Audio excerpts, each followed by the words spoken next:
यवतमाळमधील कारेगाव इथल्या पारधी वस्तीमधील वनहक्क पट्ट्यांच्या समस्येला एबीपी माझानं वाचा फोडली होती।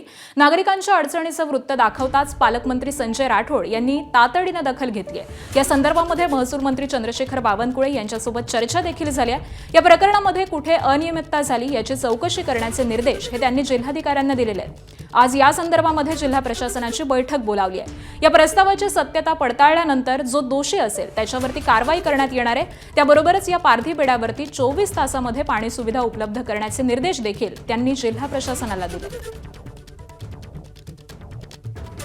हो, कारेगाव या ठिकाणी जर पाहिलं तर पाणी टंचाई आहेत आणि आदिवासींना गैरआदिवासी म्हणून दाखवण्यात आले, त्यांना नोटिसा पण पाठवण्यात आल्या। या संपूर्ण संदर्भांना त्यांची पाणी टंचाई आणि वनपट्टे देण्यासंदर्भात आपली काय भूमिका राहणार? यवतमाळ जिल्ह्यामध्ये कारेगाव आर्णीमध्ये एका गावामध्ये आदिवासी बेड्यामध्ये पाणी टंचाईच्या निमित्तानं एक अतिशय गंभीर बाब लक्षात आलेली आहे आणि याची दखल जिल्ह्याचा पालकमंत्री म्हणून मी घेतलेली आहे। या संदर्भात राज्याचे महसूल मंत्र्यांसोबत सुद्धा माझी कालच चर्चासुद्धा झाली आणि कशा पद्धतीनं शासनाच्या माध्यमातून अनियमितता झाली हे तपासण्यासाठी आम्ही जिल्ह्याच्या जिल्हाधिकाऱ्याला सूचना दिलेल्या आहेत, निर्देश दिलेले आहेत आणि उद्या या संदर्भात बैठकसुद्धा लावलेली आहे।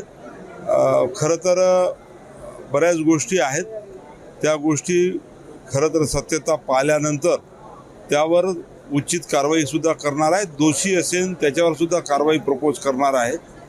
पाणी प्रश्न सोडवण्यासाठी सुद्धा 24 तासाचं मध्ये पाण्याची उपलब्धता करून द्या अशा सूचना मी दिलेल्या आहेत। एबीपी माझा, उघडा डोळे बघा नीट।